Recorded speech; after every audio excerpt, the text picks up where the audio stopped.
this Torah portion, as we mentioned earlier, goes from chapter 16 of Leviticus to chapter 20. And I know that that's everybody's favorite reading, and everybody knows and spends a whole lot of time there in those books and in those chapters, because it's just, it's got a lot of stuff. But in that chapter, in those passages, is hidden something that Yeshua drew a lot of attention to, that he said was, in fact, one of the most important. And it has to do with this one. It's, won't you be my neighbor? And it's really about the call of the second greatest commandment upon the people of God. That he has certain things that he is wanting to do in the lives of his people, certain things that how he wants his people to live and how he wants them to act and behave. And so, won't you be my neighbor? Now, for some reason, when I was growing up, Mr. Rogers was never really high on my radar. He didn't really appeal to me all that much, but generations of people have grown up hearing his perspective or his idea, his little song. How many of you have already been singing the song in your head, where he goes in and takes off his slippers and his sweater and all those other types of things? You've already been singing it in your head because you know exactly what it sounds like. I didn't even like it all that much, but I know exactly what the song sounds like. So, but that's just the way it is. But we need to understand, that Mr. Rogers did not invent the discussion or the concept of the being the neighbor. He was building that upon what is here in the scriptures and in the teachings of Yeshua, and how we treat others is one of the central issues in the scriptures and in the teachings of Yeshua. And we even see that in Mark chapter 12. One of the Torah scholars, he says, came and heard Yeshua and some others debating and discussing things, and seeing that Yeshua had answered them well. So it's okay, well, this guy has a pretty good understanding of what the scriptures say. And so he's seeing that Yeshua had answered them well. He asked him, which commandment is first of all? And I love the way Mark begins his answer. And Mark is the only one of the Gospels who starts his answer with this statement. But it's actually the central tenet and opening statement of faith for the Jewish people. And Yeshua answered, the first is, this is the most important thing. This is where faith in God must always start, and it is Shema Yisrael, Adonai Eloheinu, Adonai Echad, which is, hear, O Israel, the Lord our God, the Lord is one. We need to hear, we need to understand that reality, that the Lord is our God, that He is one. We need to start with that. But following right past that is where the other Gospels tend to start. And what's interesting is, Mark is considered, the audience of Mark is considered the most Gentile. It's written to, a more of a Roman type of an audience. And so he reminds them, he wants them to hear what's called the Shema, which is what we shared earlier in the service. And out of understanding that flows this commandment. And you shall love Adonai your God with all your heart, with all your soul, and with all your mind, with all your strength. And the second is this: you shall love your neighbor as yourself. And there is no other commandment greater than these. And so these are the two issues, these are the two commandments upon which everything else stands, or everything else is hung. You could think of these as like the pillars, and everything else is going to find itself in one of these categories. So anytime that you look at the Torah, that you look at the commandments of God, be it the 10 commandments or any of the other commands, the 613 that appear, they will be in one of these categories. They will either be about your relationship with God, or they will be about your relationship with other people.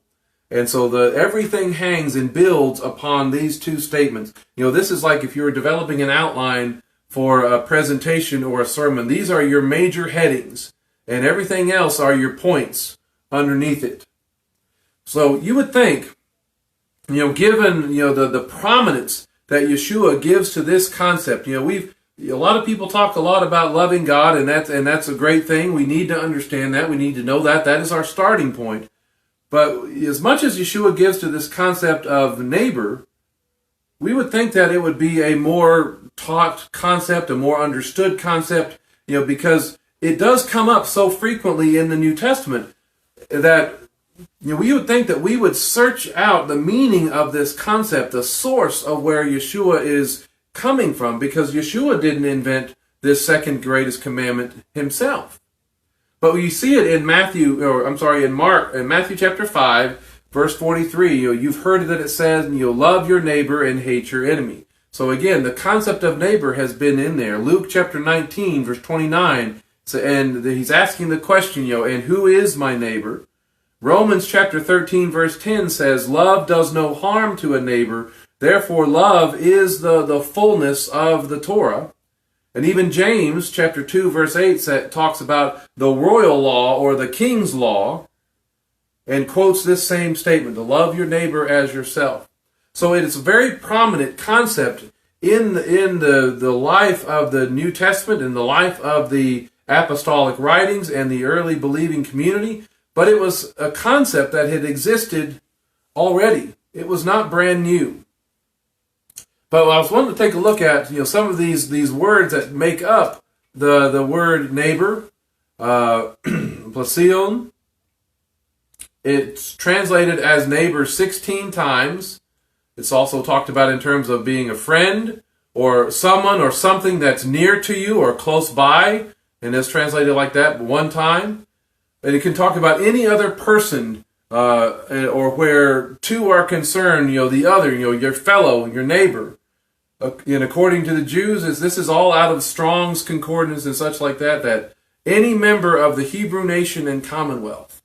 That's what they understand when they were using this word. And of course, that comes up in the discussion of how Yeshua deals with the understanding of these passages. Because it says, according to Christ, according to Messiah, any other man, irrespective of nation or religion, with whom we live or whom we chance to meet. So that's how the Strong's develops and talks about this word and tries to build upon it. So neighbor is taught often, and it's talked about especially in the New Testament, but not necessarily in the context of the whole of Scripture, of the tradition, of the history with which this discussion had been built upon or standing upon. Because we only tend to look at the New Testament discussion.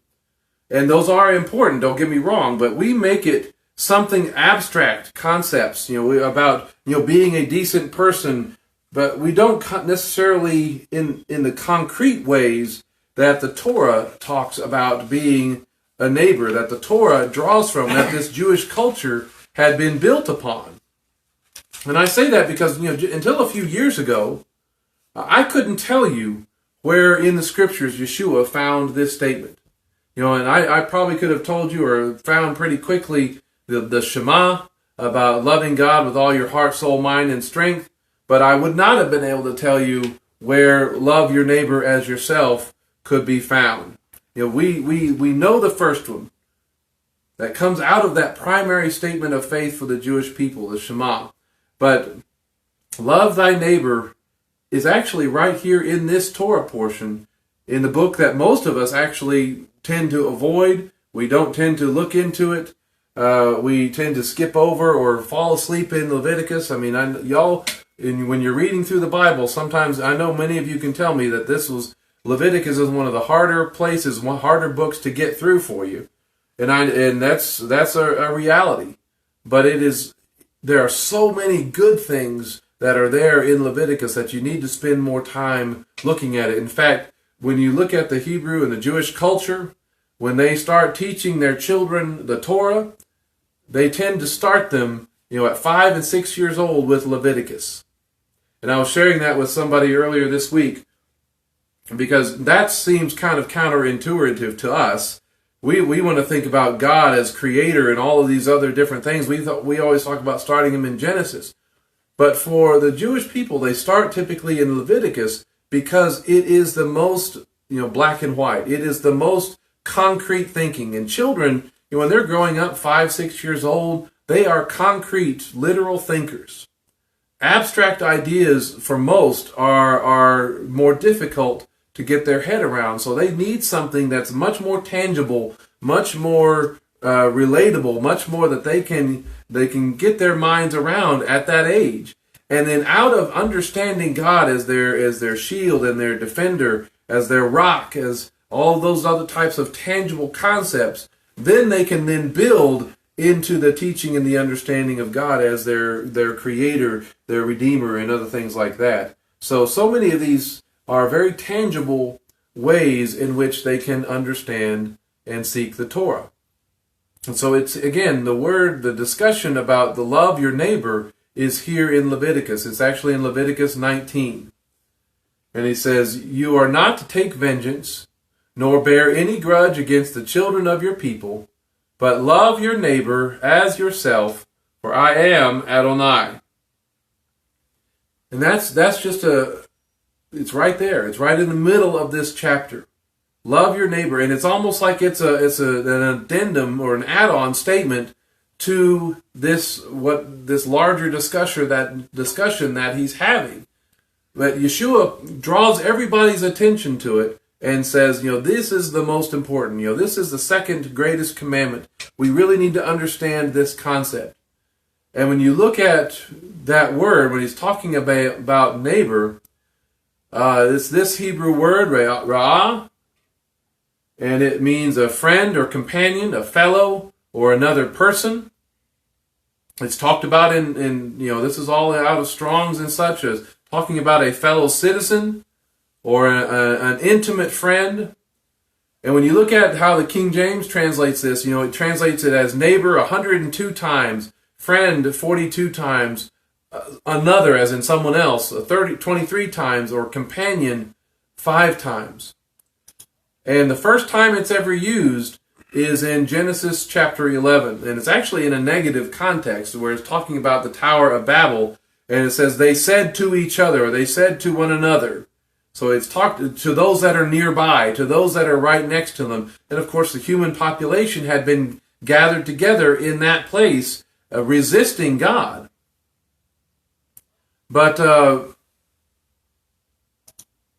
it shows up twice in the Ten Commandments.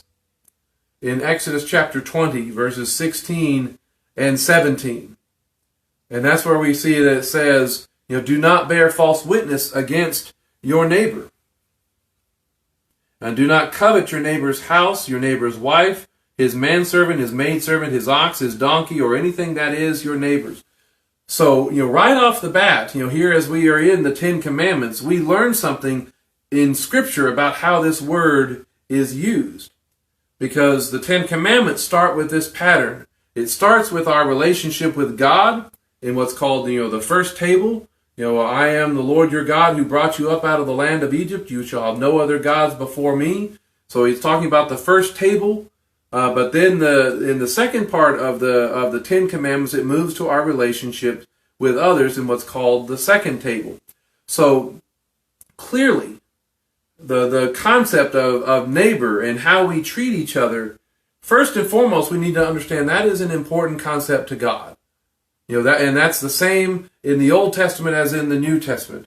How we love God and how our relationship with Him is going, that vertical relationship, is going to manifest itself in how we treat and how we love our neighbor, not just as an idea, not just as a sentiment, but in very practical and tangible ways in which love to our neighbor is demonstrated, shown, and how we conduct ourselves. So, when he's talking about this passage here, if you love your neighbor, you're not going to bear false witness against them. You're not going to even go backing up a little bit. If you love your neighbor, you're not going to kill them and murder them. You're not going to commit adultery against them. You're not going to steal from them. So you're not going to lie about them and bear false witness. You're not going to covet all of their things. Instead, if we're not supposed to do those things, we're supposed to really do the opposite. We're supposed to strengthen them. We're supposed to bless. And we're going to talk about that a little bit more. But you see this in Romans chapter 13. He's in talking about this idea of love and about how we treat one another, which is a major point of emphasis in the book of Romans, especially between the two communities that were coming together in Messiah as Jew and Gentile. You know, sometimes there were clashes of culture, personality. I mean, we still struggle with that in many ways. But he says, owe no one anything except to love one another. For the one who loves another has fulfilled the Torah. For the commandments, you shall not commit adultery, you shall not murder, you shall not steal, you shall not covet, or any other commandment are summed up in this word, you shall love your neighbor as yourself. And love does no harm to a neighbor. Therefore, love is the fullness of the Torah. And that's an important way of looking at it. You know, love is not going to seek harm or seek to injure people. And that's talking about harming, hurting, injuring in very real and tangible, practical terms. Because we can lash out, we can cause injury, emotional, physical, all sorts of things that we can hurt. And if that's what we're not supposed to do, then you think about what are we supposed to do. We are supposed to bless. We are supposed to be good in very tangible and practical ways. It's not supposed to be just a feeling that we have. It's not supposed to be just a concept or an idea. So if love does not do harm, it does not wrong, it does not injure, what should love do? And it's the opposite of all of that. It should bless. It should seek good on behalf of the other person. It should seek healing. It should be about giving for or sacrificing on behalf of. It should be strengthening. And he says this is the fullness of the Torah. And a better translation of that saying that this is the fulfillment of the Torah, or this is the keeping of the Torah. Because when you look at that word fulfill in Romans 13, it's this word pleroma. It says that which has been filled, as in a container, completeness or fullness of time, a fullness or abundance. But there is that one, fulfilling or keeping. So we need to understand that love is the heart. Love is the keeping of the Torah. We show love when we keep the Torah. And when we keep the Torah, we are showing love to our God first and to our neighbor second. Because if we're actually keeping it, then we're going to be doing things to benefit the people that are around us. And what's interesting about this pleroma, it's derived from another Greek word, which is pleroo. I'm probably saying some of these wrong. Which means to make full or fill up, to cause to abound or furnish or supply liberally. And that, that's talking about it in the sense of the abundance of what's supposed to be pouring out from us.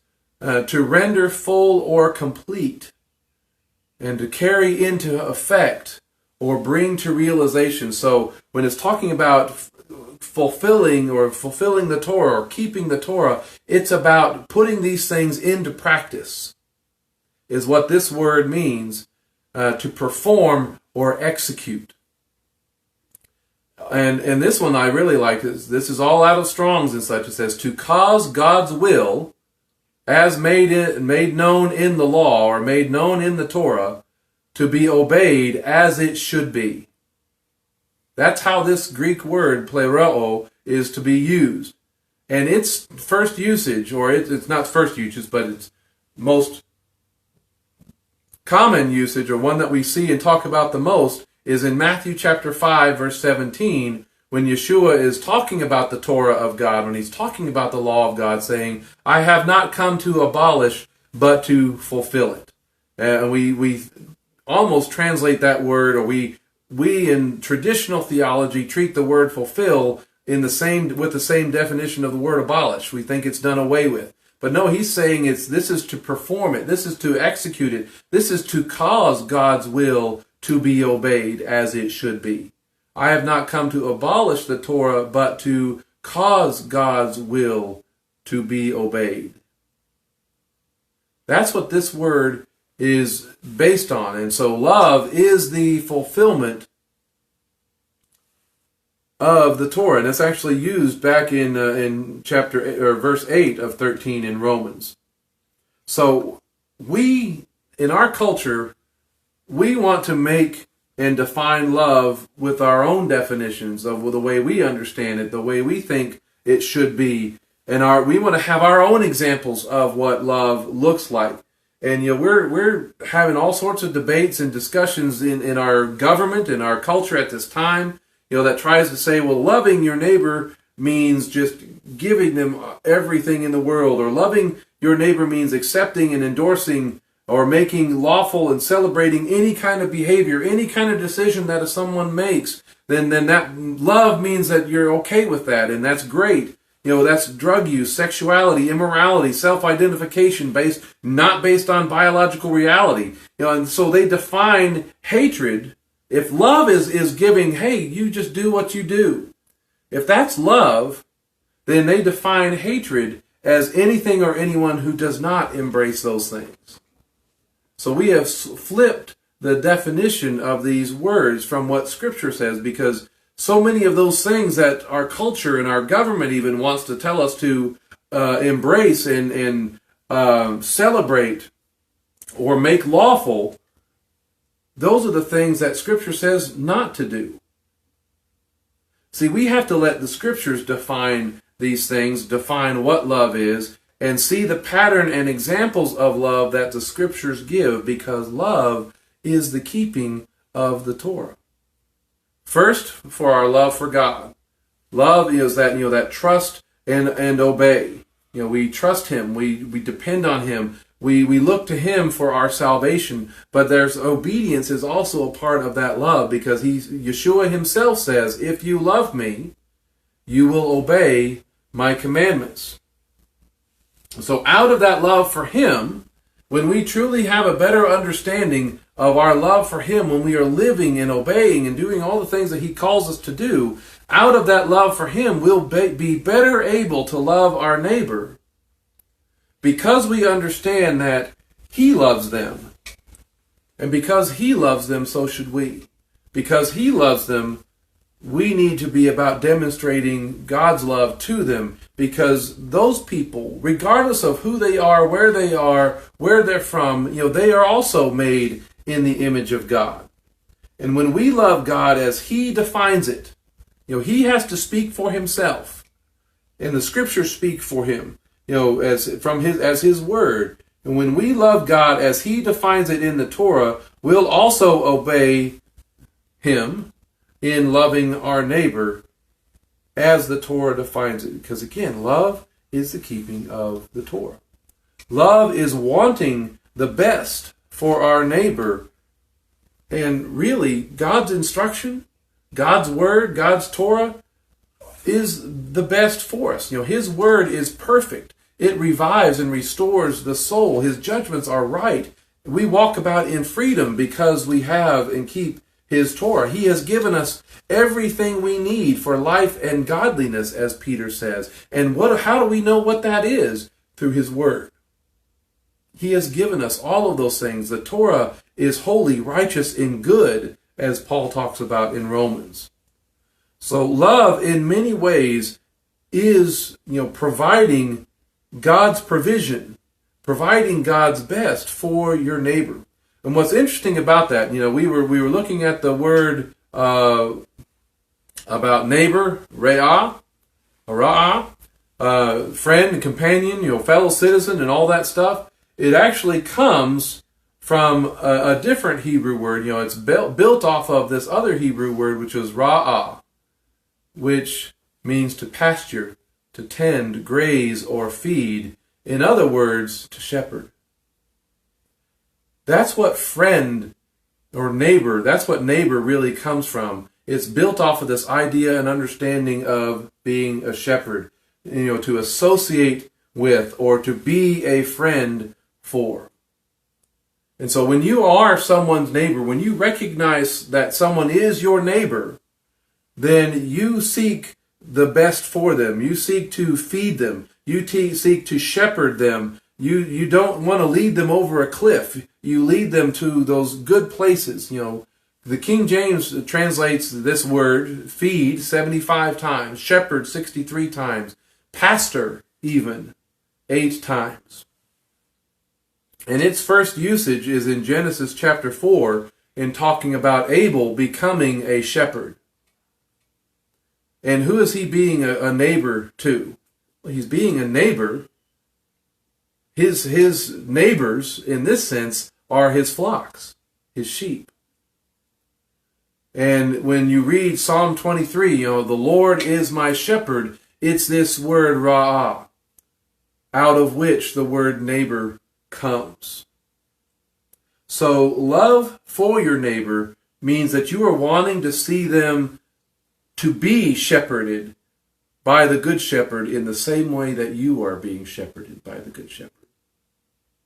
That's what love for your neighbor really is all about, because as you follow your Good Shepherd, as you listen to his voice, as you are made to lie down in green and plentiful pastures, as you are led to drink from the quiet, still, and peaceful waters, as you are led on paths of righteousness, even through the dark and deadly times, as you have a shepherd to provide all of that for you, you want to make sure and see that those things are provided for others and for your neighbor. You don't want to do anything that will undermine the shepherd's place in them and in their lives. And so many times that's one of the biggest complaints that we have about why people are not walking in their relationship with God. They're not seeking fellowship with anybody, is because of all the hypocrisy in the people in the church that have done things wrong or doing things wrong or hurt people. And so because of that, they have not witnessed and seen the true love as the Torah defines it, then they want nothing to do with the shepherd. And so because we as God's people are supposed to be shepherding, have a shepherd in our own lives, we are supposed to be shepherding our neighbor in the same way, seeking God's best for them. We're supposed to want the best for them, to bless them and not to harm them. And so that means the examples of what love your neighbor look like, that means the Torah is going to talk about what that should be, how that should be defined. What are some examples of those things, and very tangible and practical examples of what love will do and what love will not do. So keeping the Torah for your neighbor means that there are certain things that we are commanded not to do and other things that we will. And God's Torah, God's instruction defines what that looks like. So we look at love does not. And so I'm going to look at this thing. And so every time you see a statement that says love does not, or what this Torah, this is all going to be out of Leviticus 19. Love does not. It means that love is supposed to do the opposite. So in 19:11 it says that love, or that you're not supposed to steal, lie, or deceive. Let me turn over there real quick. Leviticus 19:11.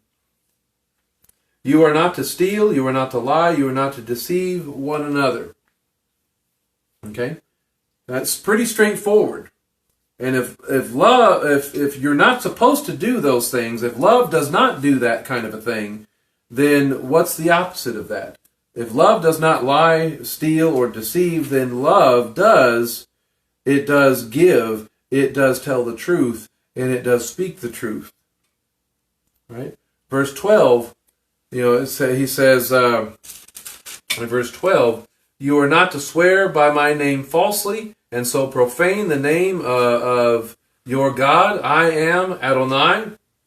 So we are not to swear by his name falsely, which is, we connect that to the loving God, the first part of things, of loving God with all your heart. But we are making a swear, we are taking an oath in the name of God to present ourselves as more believable to others. So we don't want to make God a party to our deception. If we're not really trustworthy, if we're not really believable, then we don't want to try to establish our believability by claiming him and his name, because that is defaming the Good Shepherd. Verse 13, you are not to oppress your neighbor nor rob him, and the wages of a hired servant are not to remain with you all night until the morning. So, again, love does not oppress or seek harm to your neighbor. It does not rob him. It does not withhold promised payment. If your neighbor comes over and says, hey, I'll do this job for you, and you agree and you're going to pay them something, and you don't pay them, love does not do that. We have that kind of issues a lot in our culture. Verse 14 says, you are not to curse the deaf, nor put a stumbling block before the blind, but you shall fear your God. I am Adonai. Again, the fear of God should stop you from doing these types of things. But you're not supposed to curse the deaf. And you curse with your mouth, right? It's what you speak and what you say. And so he's basically saying that even though that they will never hear the curse that you speak, you're still not supposed to do it. And the same thing with the blind. Whether you're not, so even though they can't hear you, whether they ever find out or not, a blind person is not going to see who puts the stumbling block in their path. You could get away with it. But love does not allow you to do that. Love will not trip up the blind. So whether you can get away with these things or not, whether they ever find out about it or not, whether they ever hear about it or not, that's irrelevant. Love will not let you do that. Verse 15, you are not to do injustice in judgment. You are not to be partial toward the poor, nor show favoritism toward the great, but you are to judge your neighbor with fairness. So love doesn't show favoritism or partiality in judgment.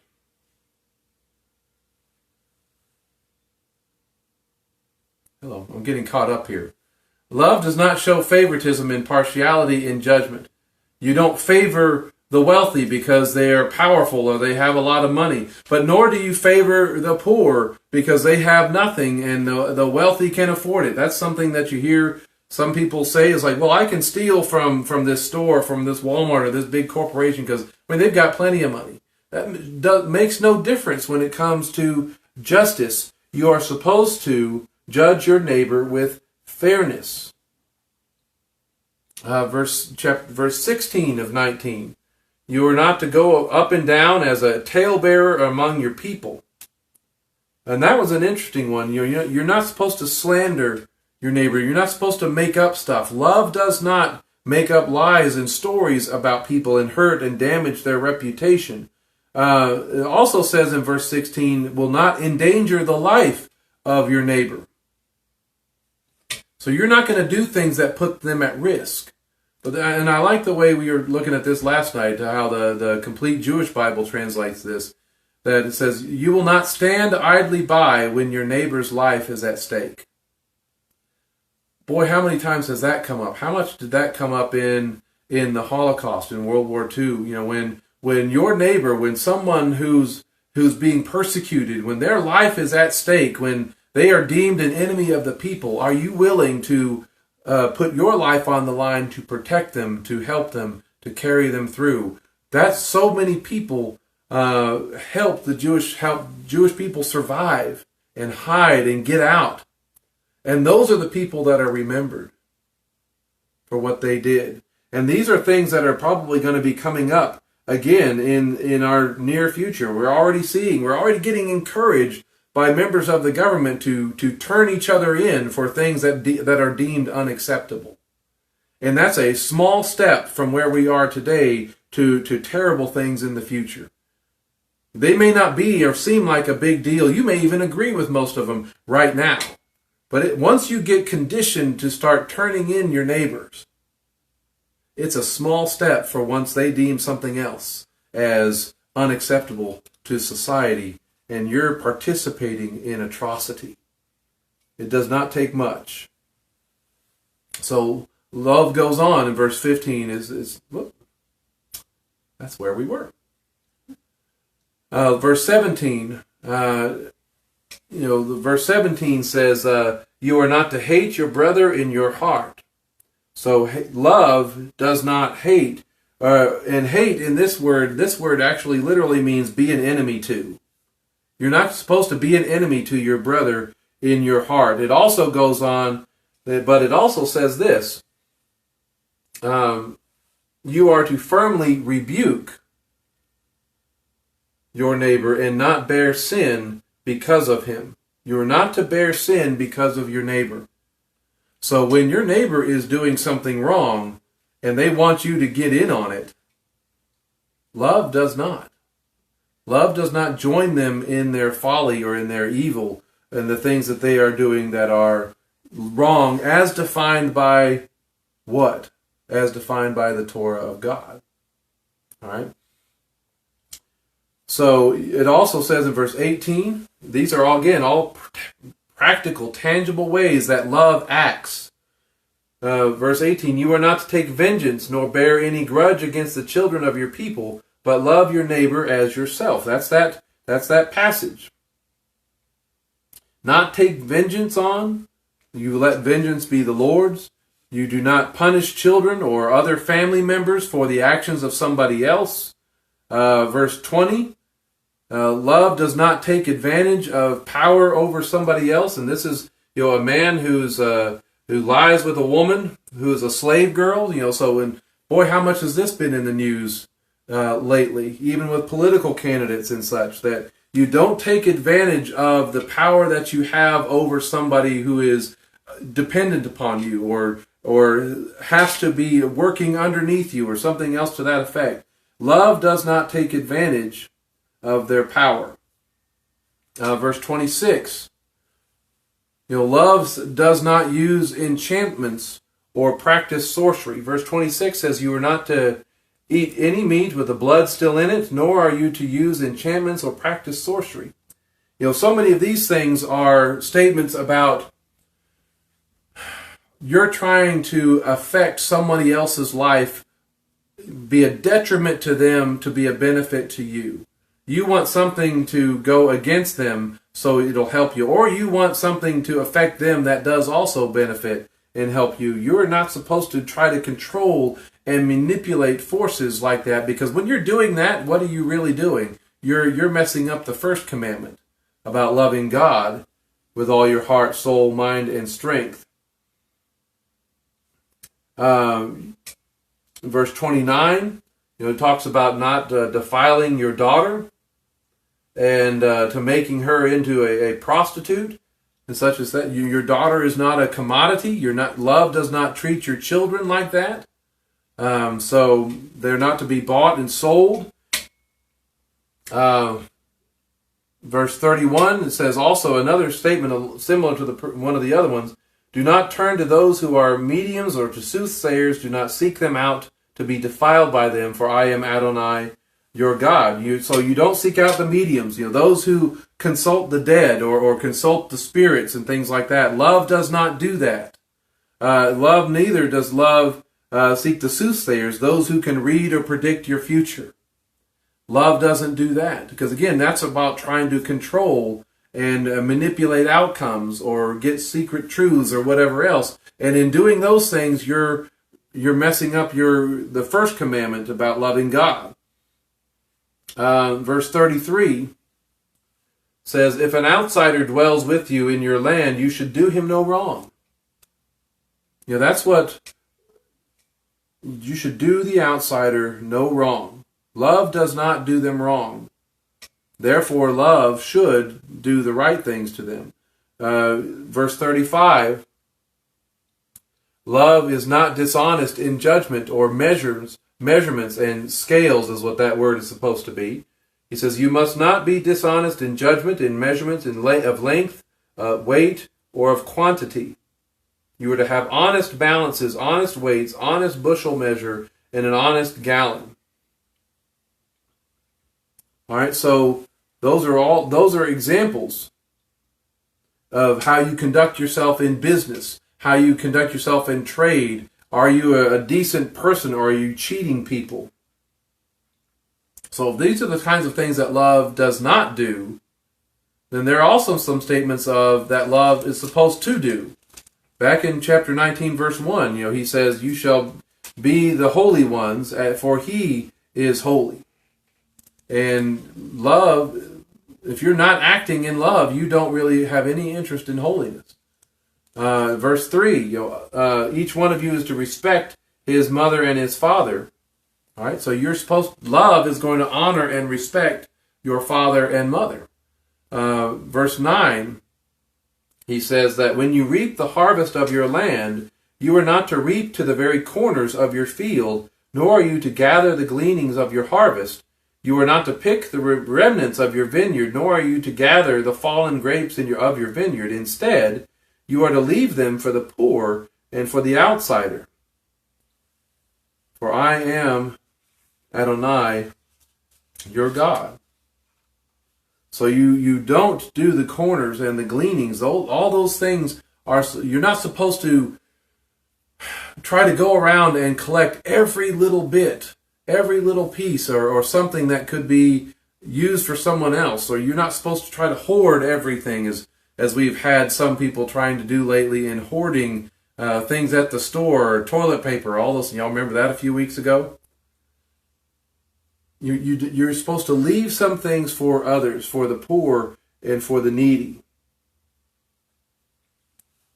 Again, this is verse 15. We're supposed to judge with fairness, whether they're rich or whether they're poor. We're not supposed to give beneficial treatment or different rulings based upon those kind of considerations that we tend to favor, for or against. We're supposed to firmly rebuke our neighbor. That's one of those things. Love is supposed to rebuke. When you see a neighbor that is doing wrong, when you see them going in the wrong way, when you have a family member or a friend or a neighbor, when you see them doing the wrong thing and you're like, this is not what God has for you. Love will do that. And the world defines that as hatred. But love is willing to rebuke, again, to shepherd, because sometimes the sheep wants to go the wrong way. And sometimes they want to go their own paths. But sometimes they need the shepherding to bring them back onto the right paths of God. In verse 18, you're supposed to love them with the same concern and attention that you give to yourself. If there's something that's not good enough for you, if it's not something that you can't stand or you don't like or you think is terrible or bad, then don't go trying to pass it off to somebody else. All right, love also talks about in verse 19 about keeping his statutes. 19 verse 19 says, you must keep my statutes. So in this discussion of love, he keeps coming back and circling back. He started with the idea of your relationship with God. In the middle of all of this, he says, you must keep my statutes. He's reminding them that the foundation of our love for the neighbor is first our love for God. And in verse 30, he does the same thing again. We must keep his Sabbaths, his Shabbatot, and we must reverence his sanctuary. In case you happen to be thinking of all of these practical things of loving your neighbor, don't forget that you still have to love and direct your attention and your hope for God. In verse 32, it even talks about rising up in the presence of the gray hair. So that when, this is about respect for elders and things like that you're not treating them with disrespect. You're not treating them as a waste of your time. And even some of the debates that we hear about now with different medical care and things like that. It's like, well, we need to save this treatment for someone who's younger. We're having those kind of discussions because, well, they're old. They've lived their life. They don't really, they don't need this treatment as much anymore. Those are some of the debates. We're weighing the value of someone's life, and we're saying that because this person is older, they're not worth as much. They can't contribute as much. We're looking at them as valuable as far as what they can do for the rest of us, not for their value as their intrinsic person as a person created by God. So we're having some of those conversations right now. And this is a principle here in the Torah that's trying to say, no. When someone's old, that doesn't mean they're useless. When someone's old, that doesn't mean that they don't have anything to contribute. You're supposed to honor and respect those that come before you. He says in verse 33, again, doing the outsider no wrong. Even the ones that aren't part of your group or part of those that you identify with, you're supposed to still treat them in the right. That's what love does. And you're supposed to treat them as you would a countryman. I mean, these are some of the debates that we've been having over the last few years about people coming into the country and such. We are supposed to always treat with love and respect of these things. He says in verse 37, observe all his statutes and all his ordinances and do them. That's verse 37. He says, because I am Adonai your God, who brought you out of the land of Egypt. You must observe all my statutes and all my ordinances, do them, for I am Adonai. So this chapter, in which the second greatest commandment is found, about loving your neighbor as yourself, starts and ends with loving God. And if we love God, then it will affect the way that we love and treat our neighbor. And so when we study the Torah of God, we will learn and see exactly what he means, exactly what the Jewish culture had understood about loving our neighbor and what it means. It won't be something abstract concepts or feelings. And we will be better equipped to know, what we should do when we come into a new situation, maybe something that's not explicitly mentioned. The leaving comments on the internet is not explicitly mentioned in the Torah. That may be a surprise for you. But how should we conduct ourselves in this new situation, in this thing? Well, it shouldn't violate any of these principles that he lays out in the Torah. And you can learn a lot about someone. You can learn a lot about how they love based upon how they treat other people. If someone treats everybody poorly and rips them up and tears them out and spits them out and all those, they treat people bad, that says a lot about the love of God in their heart and in their lives, because there are people that enjoy tearing people down. You can learn a lot about somebody that way, because the hard part, and this is part of the debate that the Jewish people were having, well, how can we treat everybody that good? How can we show everybody that kind of love? The hard part became determining who qualifies. Okay, who do I have all these obligations to? Who do I have to treat with love? Who am I obligated to treat this way? And are there people that I don't have to be so loving with? Is it just my countrymen that I have to be nice to? My fellow Jewish people, my fellow Americans that I have to be nice to? Is it just my family or my immediate family or my extended family? Or does it have to be the person across the street who plays their music too loud or whatever else? Surely I don't have to treat everyone with this kind of love. Obviously on the battlefield, when someone is attacking you and trying to kill you, then that's obviously not how you act. But what about afterwards? What about with the people who have surrendered or who are wounded? How are you going to treat them? When that's not an immediate threat anymore, do you still have to treat them with respect? Do you still have to treat them with love? Our military has had to battle those concepts, and every military has. How do we treat prisoners of war? In essence, what obligations do I have to other people? And who do I owe that to? That was one of the questions that Yeshua was asked in Luke chapter 10. That Torah scholar that came to him, that saw that Yeshua had answered the question well, he comes to him and he's wanting to vindicate himself, and that's an important concept to keep in mind. He said to Yeshua, then, who is my neighbor? Who is my neighbor? Am I doing well if I take care of my immediate circle, my immediate family? The people that I like, my fellow Jewish people, my fellow Baptists, my fellow Messianics, the people I agree with on Facebook? Am I doing good if I am loving those people? What about my fellow Trump supporters? Or maybe if I'm showing love if it's the Trump haters? Whatever side of that spectrum on, whatever is the other, are you doing well enough by loving those that agree with you? What are the exceptions? Who are the people that I don't have to worry about? What if I'm in a hurry? What if I'm an important person?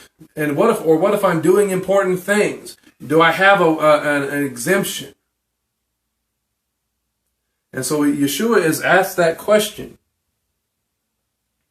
Who is my neighbor? And so Yeshua responded. He replied, well, a certain man was going down from Jerusalem to Jericho, and he was attacked by robbers who stripped him and beat him. Then they left, abandoning him as half dead. And this is probably a Jewish man that this happened to. One of their countrymen, one of their fellow Jews and such like that. So he has been attacked on his way down to Jericho. And then he says, and by chance, a priest, was going down that road, but when he saw the man, he passed by on the opposite side. Likewise, a Levite also, when he came to the place and saw him, passed by on the opposite side. So, in this situation, you have two highly important, elevated men in the culture, in the society, a priest and a Levite, a Cohen and a Levite. Now, the passage in Luke introduces the man as a Torah scholar. And I get the feeling, you get the impression that if he was either one of those things, if he was either a priest or a Levite, that Luke would have probably told us about that. So that probably means that the man who is asking is neither a priest nor a Levite. And so when you think about maybe the status, the social order of things, when you think about where this man fits, remember, because he was trying to justify or elevate himself. The two people in Yeshua's example, do you think they are higher or lower on the social scale of importance in the religious sense? More than likely, the priest and the Levite would be higher than this man. And, priests, they may or they may not be Torah scholars, but they can be. They can be a priest and a Torah scholar. They can have duties that the Levites can't do and can't perform. And Levites, they may or may not be Torah scholars. They can be both a Levite and a Torah scholar. And they have duties and responsibilities that the rest of the Israelites can't do. So, on the scale of things, if this man is neither a priest nor a Levite, but he's still a Torah scholar, he's like, okay, where do I fit? Where do I rank in all of these things? Because this man, he's a Torah scholar, but he's neither a priest nor a Levite. And the culture sees those kind of positions, sees the position of a priest, sees the position of a Levite, sometimes will give them greater ability, greater freedoms, greater leniency to avoid contamination, by certain activities. And you see that even in the Torah with Aaron and when his sons die, he's not supposed to go out and attend their funeral or attend to their bodies because he has to remain, there at the tent. And such as that, because, that kind of contamination, if they were to come in contact with some of that stuff, that might prevent them from fulfilling their duty or their calling of serving God and of the people. So they were given a bit maybe more leniency and understanding if they tried to avoid certain things and not go in certain places. But so as a Torah scholar, he's doing some important work too.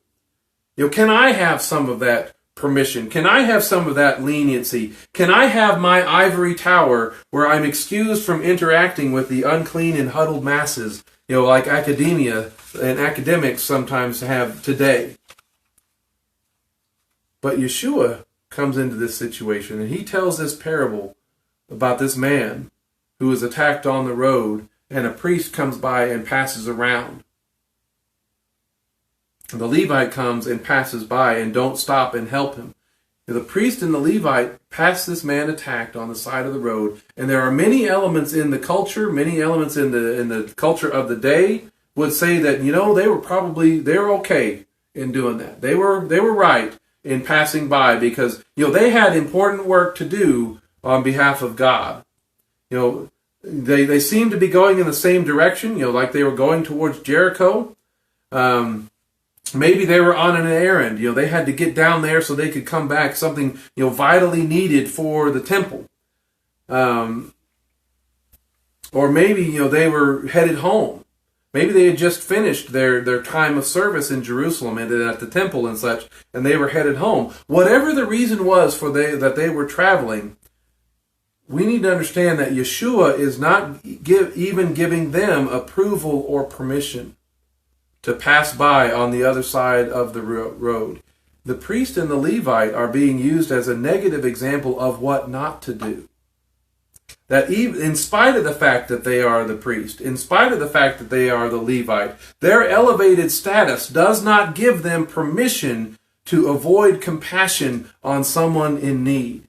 Their intelligence, their smartness, their wealth, whatever it is that they have, they cannot be blind to or ignore the needs of the person who is in pain. And see, this is the hard part for us. Because we struggle as we travel around and seeing people in need. What do we do? How do we handle it? It's not about how important we are. It's not about how important or good the work is that we are doing, that this moment is going to mess up or interrupt. It's not about how much of a hurry that you happen to be in at the moment. When the moment of compassion comes, when you see a person in need, when that happens, then the people of God need to act. And He has blessed us so we can be a blessing in the lives of others. He desires mercy, not sacrifice. The sacrifices, the duties, the kind of things that the priests and the Levites would be responsible for. And He's saying, if saving and coming to the aid of this man interferes with your ability to do that, okay, do that. So the people who may have the permission to avoid stepping in shouldn't do that. They don't do it. These elevated, high status men are not showing compassion and mercy. They're not showing love to the man on the road. And they had no idea who he is. They had no idea what his status was. They had no idea how important he was. That's irrelevant. Okay? And then Yeshua highlights something scandalous. Someone who is at the lowest status, especially in the eyes of a priest or a Levite or the Torah scholar, the type that they didn't want to have any kind of contact with at all. Jewish people, this is where he goes next. Is a Samaritan who was traveling came upon him, and when he noticed the man, he felt compassion. Jewish people probably would not want help from a Samaritan. In fact, they would probably accept the help from a Roman before they got help from a Samaritan. He's the sort that gives that sort a bad name, to quote a movie that our family likes. But this man's own countrymen, his fellow Jewish people, are not helping him, not treating him like a neighbor, and all of a sudden this outsider, this foreigner, someone who they don't even consider belongs to God at all, comes and shows him compassion. Shows him those things, shows him all of that, shows him the kind of love that God is looking for in His own people, in the people of Israel. And so he says he noticed the man, he felt compassion. And so he went up to him, bandaged his wounds, pouring on olive oil and wine. Then setting him on his own animal, he brought him to a lodge for travelers and took care of him. And the next day he took out 2 denarii and gave them to the innkeeper, saying, "Take care of him, and whatever else you spend upon my return, I will pay you myself." So whatever plans the Samaritan had, whatever he was intending to do got thrown out the window, and he stopped. And he is showing a greater heart for God than those who were supposed to be the scholars and the leaders. This was going to cost him. He stopped whatever he was doing, bandaged the man's wounds, put him on his animal, paid for everything. And even said, whatever else comes up, I'll cover that as well. So Yeshua removes the concept of who is my neighbor. He removes it from a statement about who I can and who I don't have to. He removes it from an ethnic or nationality status or a superiority status, and he makes it about a matter of what is right and pleasing to God.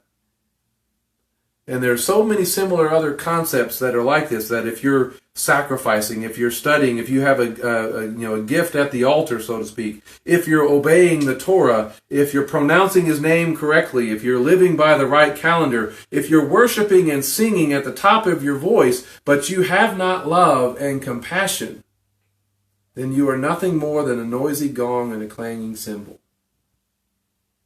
That's the kind of statement that Yeshua is making in all of this. If you have all of those things, but you do not have love, if you do not show love and mercy to those in need around you, because he makes it a matter of what is right and pleasing to God.